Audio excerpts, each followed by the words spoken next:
Hello friends, आज हम बात कर रहे हैं मदार की, जिसे अकौड़ा भी कहा जाता है।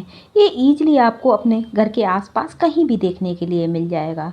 अगर आप दाँत खाज, खुजली, एक्जिमा से बहुत ज़्यादा परेशान हैं और आप सालों से दवा खा खा के थक चुके हैं, तो एक बार इस प्रयोग को ज़रूर करें। आपको दाँत खाज, खुजली में बहुत ही ज़्यादा राहत मिलेगी और यह दाँत खाज, खुजली, एक्जिमा को पूरी तरह से ख़त्म करने में बहुत ही ज़्यादा सहायक है। तो आपको इसका इस्तेमाल कैसे करना है? तो आपको अपने घर के आसपास से इस तरह के वाइट वाला अकौड़ा लेकर आना है। तो ये दो तरह के होते हैं। मदार एक पिंक कलर का होता है और एक वाइट कलर का होता है। जो वाइट वाला अकौड़ा होता है, इस पे इस तरह के वाइट कलर के फूल खिले होते हैं। तो आपको इसकी पहचान ऐसे ही करनी है कि जब इस पे फूल लगे हों तभी आपको इसको तोड़ के लेके आना है। इसका दूध, इसकी पत्तियाँ, इसके फूल सभी औषधीय गुणों से भरपूर हैं।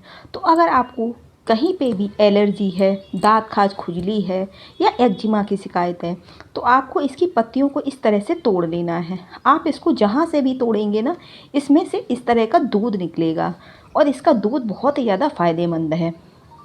इसका दूध एंटी एजिंग गुणों से भरपूर होता है, जिस वजह से ये दाँत खाज, खुजली को पूरी तरह से ख़त्म करने की क्षमता रखता है। अब आपको इसका दूध ले लेना है, तो आपको लगभग 4 से 5 बूंदें इसकी निकाल लेनी है। तो जब आप 4, 5, 6 पत्तियाँ तोड़ेंगे ना, तो इसमें से दूध निकलेगा, तो आप उसको किसी भी कटोरी या चम्मच में इस तरह से इकट्ठा कर लें। अब आपको ये गलती कभी भी नहीं करनी है, आपको इसका दूध डायरेक्टली कभी भी दाँत खाज, खुजली पे नहीं लगाना है, क्योंकि अगर आप इसको डायरेक्टली लगाएंगे ना, तो आपको बहुत ज़्यादा जलन और ईचिंग होगी, जो आप बर्दाश्त नहीं कर पाएंगे। तो आपको क्या करना है कि आपको इसके साथ थोड़ा सा मस्टर्ड ऑयल ले लेना है। तो अगर आपने 4 से 5 बूंद दूध की ली हैं, तो 4 से 5 बूंद ही आपको नॉर्मल मस्टर्ड ऑयल ले लेना है, जो हर घर में मिल जाता है। अगर आपके पास नीम का ऑयल हो तो बहुत ही ज़्यादा बेस्ट है। अगर नीम का ऑयल नहीं है तो फिर आप नॉर्मल मस्टर्ड ऑयल का इस्तेमाल कर सकते हैं। अब 4 से 5 बूंद आपको दूध की ले लेनी है और 4 से 5 बूंद दूध आपको मस्टर्ड ऑयल की लेनी है। दोनों को अच्छे से मिक्स कर लेना है और मिक्स करने के बाद आपको जिस जगह पे आपकी बहुत ज़्यादा ईचिंग हो रही है, आपके बहुत ज़्यादा दाँत खाज, खुजली की समस्या है, वहाँ पे आपको इसको इस तरह से उंगली की सहायता से राउंड राउंड करके लगभग 5 सेकंड के लिए इसकी मसाज करनी है, जब तक कि जो आपका ऑयल है वो पूरी तरह से सूख ना जाए। तो आप लगभग 5 सेकंड के लिए इसकी अच्छे से मसाज करें और उसके बाद इसको लगा कर रात भर के लिए छोड़ दें और अगले दिन आप नॉर्मल पानी से धो लें। तो आपको ध्यान रखना है, जब भी इसको इस्तेमाल करें इसके दूध को, तो कभी भी आपको साबुन का इस्तेमाल नहीं करना है। तो जितने दिन तक आप इसके दूध का और तेल का इस्तेमाल कर रहे हैं, तो आपको साबुन नहीं लगाना है, आपको नॉर्मल पानी से सिर्फ स्नान करना है। तो आप देखेंगे सिर्फ 10 से 15 दिन में ही आपकी दाँत खाज, खुजली, एक्जिमा की समस्या पूरी तरह से ख़त्म हो जाएगी। ये बहुत ही ज़्यादा फ़ायदेमंद है। अब बात करें जोड़ों के दर्द की, तो इसके पत्ते जोड़ों के दर्द के लिए किसी वरदान से कम नहीं है। तो जिन लोगों को बहुत ज़्यादा गठियावाई की शिकायत रहती है, तो उन्हें इस तरह का पत्ता ले लेना है। अब आपको ध्यान रखना है कि इसका जो चिकना वाला भाग है, इस तरफ से आपको इस पर ऑयल लगा लेना है। तो अगर आपके पास अरंड का ऑयल है, जिसे कैस्टर ऑयल भी बोलते हैं, तो उसको आपको लगा लेना है और इसको हल्का तवे पर डाल के गर्म कर लेना है और गर्म करने के बाद इस तरह से जिधर से चिकना भाग है उस तरफ से आपको इसे बांध लेना है और रात भर पट्टी बांध करके छोड़ देना है। अगले दिन आप देखेंगे कि आपको दर्द में इतनी ज़्यादा राहत मिलेगी। अगर आपके पास कैस्टर ऑयल नहीं है तो फिर आप इस पर मस्टर्ड ऑयल का भी इस्तेमाल कर सकते हैं।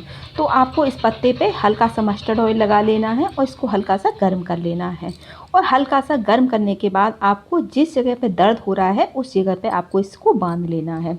अगले दिन देखेंगे कि अगर आपके बहुत ज़्यादा सूजन हो रही होगी, तो सूजन पूरी तरह से ख़त्म हो जाएगी और दर्द में भी आपको बहुत ज़्यादा राहत मिलेगी। अब बात करें इसके फूलों की, तो इसके फूल बहुत ही ज़्यादा फ़ायदेमंद हैं।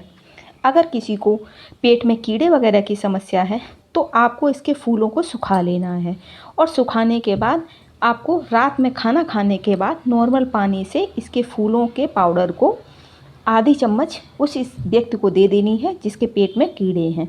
आप देखेंगे कि 2 से 3 बार देने से ही उसको पेट के कीड़ों की समस्या पूरी तरह से ख़त्म हो जाएगी और उसको पूरी तरह से राहत मिल जाएगी।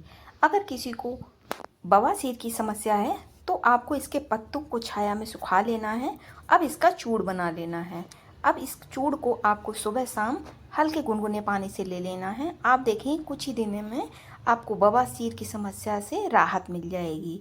मदार का पौधा वात, पित्त, कफ तीनों को संतुलित करने में बहुत ही ज़्यादा सहायक है। तो जिन लोगों को वात, पित्त और कफ की समस्या रहती है उन्हें भी इसका इस्तेमाल ज़रूर करना चाहिए। वीडियो पसंद आए तो प्लीज़ चैनल को लाइक करें, सब्सक्राइब करें और ज़्यादा से ज़्यादा शेयर करें ताकि इस तरह की वीडियो आपको देखने के लिए मिलती रहे।